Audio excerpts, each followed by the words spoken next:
Excuse me. Sarah Palin on Wednesday testified in her defamation case against the New York Times after a former editor denied trying to blame her for a 2011 mass shooting in an editorial he oversaw 6 years later.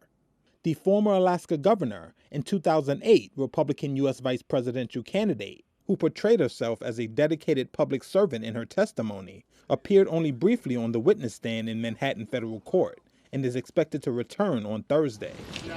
I think the meat of the testimony, of course, will be tomorrow. James Bennett, a former Times editorial page editor, earlier testified that changes he made to a draft of the editorial, which the Times later corrected, were not meant to hold Palin or her political action committee responsible for the shooting, in which 6 people died and several were wounded, including then Democratic Congresswoman Gabby Giffords.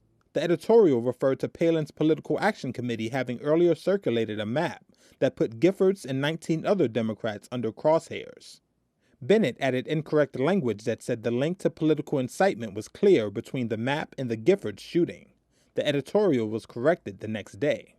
In Wednesday's testimony, Bennett maintained that he added the language while under deadline pressure, thinking that the growth of highly charged political rhetoric could prompt such incidents. But he denied adding the language in order to suggest the gunman used the crosshairs map.